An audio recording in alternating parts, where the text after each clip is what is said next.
Hey folks, welcome back. Today we are discussing the medicinal benefits of the flower calendula.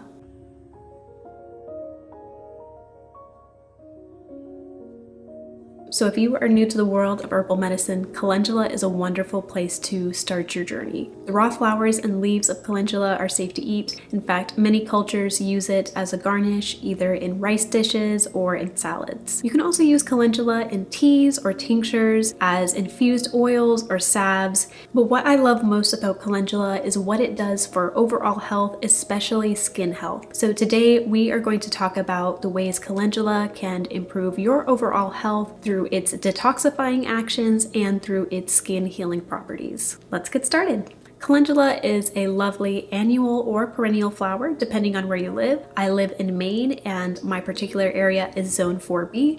So for us, it's an annual, though I will say every year we have some seeds that survive in the ground over winter, and I'll have volunteer calendula plants all throughout my garden. Calendula is often called English marigold or pot marigold, though it should not be confused with French marigold, which is an entirely different species. Calendula officinalis is the scientific name of the marigold that I'm talking about today, whereas French marigold is Tagetes spatula, I believe.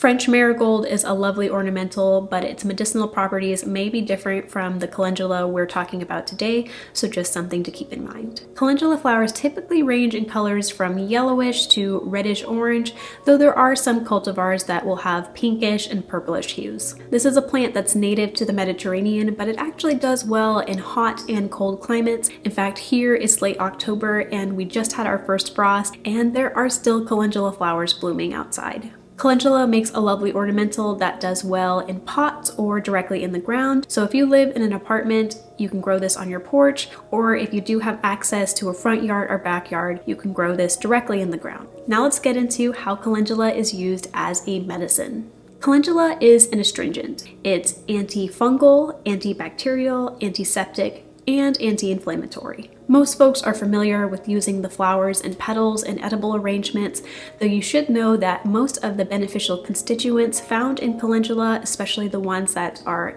antifungal or for skin healing properties, are actually found in the highest concentration in the leaves and stem of calendula. If you've ever picked calendula flowers and you came out having sticky fingers, those are those beneficial resins. Now, if you really want to bulk up your medicine garden, you can try growing Calendula resinosa, and as the name hints, this calendula has a higher concentration of those beneficial resins and is very popular among herbalists.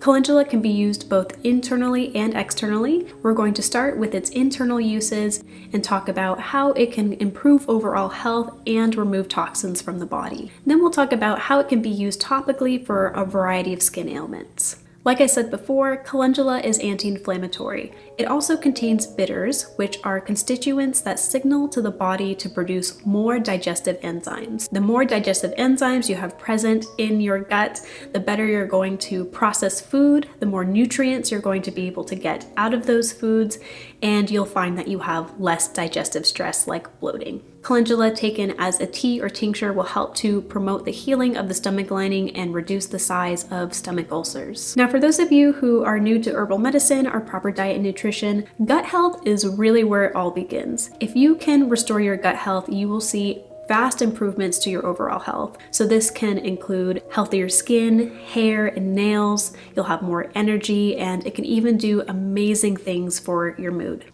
Calendula is also great for the lymphatic system. So the lymphatic system is a series of nodes in the body that serve as first responders for any toxins, bacteria, or viruses that enter the body either through the skin or the respiratory system. Calendula helps to increase the movement of fluids through the lymphatic system, so that helps to reduce the swelling of lymph nodes. Reducing the swelling of lymph nodes has definitely been a use of calendula that has been proven for me.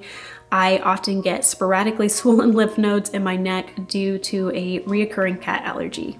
Calendula is also a diaphoretic, and a diaphoretic is anything that helps stimulate sweating within the body. And obviously sweating is another way that our bodies expel toxins through the skin. And finally, a 2009 study found that calendula extracts help to reduce oxidative stress on the liver.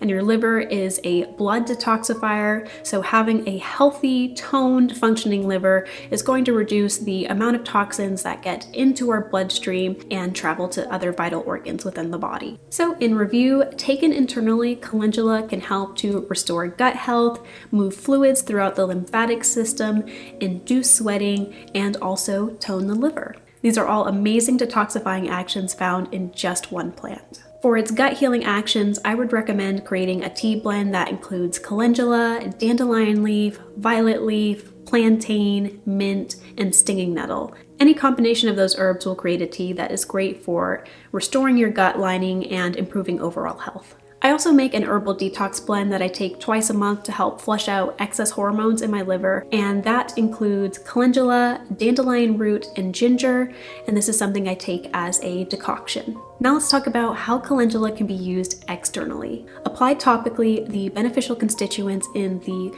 flower, leaf, and stem of calendula offer a wide range of benefits. Dried calendula can be infused into skin-safe oils like argan oil, grapeseed oil, olive oil, coconut oil, any type of oil you feel comfortable using on your skin and hopefully doesn't clog the skin. Now you can take a calendula infused oil and apply it directly to the skin, or you can take it a step further and make a salve or balm out of beeswax. I have a YouTube video you can watch on how to make a calendula salve right up here.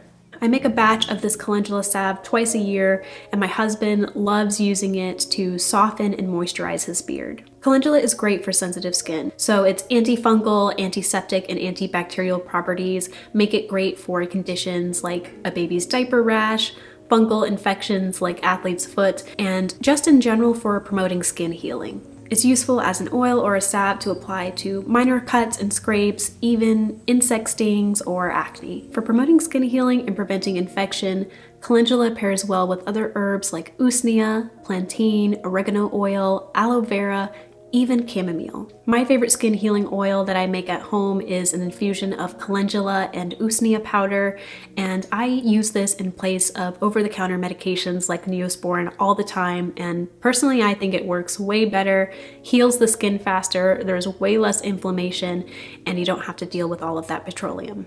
All in all, calendula is a lovely flower that is easy to grow and has a multitude of uses, and I would recommend this flower for anyone's herb garden. Thank you so much for watching. If you enjoyed this video, feel free to check out this video here that's all about how to make a DIY chamomile face mask. Chamomile is another wonderful, easy to grow medicinal flower that has a multitude of uses. It's great for skin, great for sleep, and so much more. Don't forget to like this video and subscribe to the channel. I'll see you soon.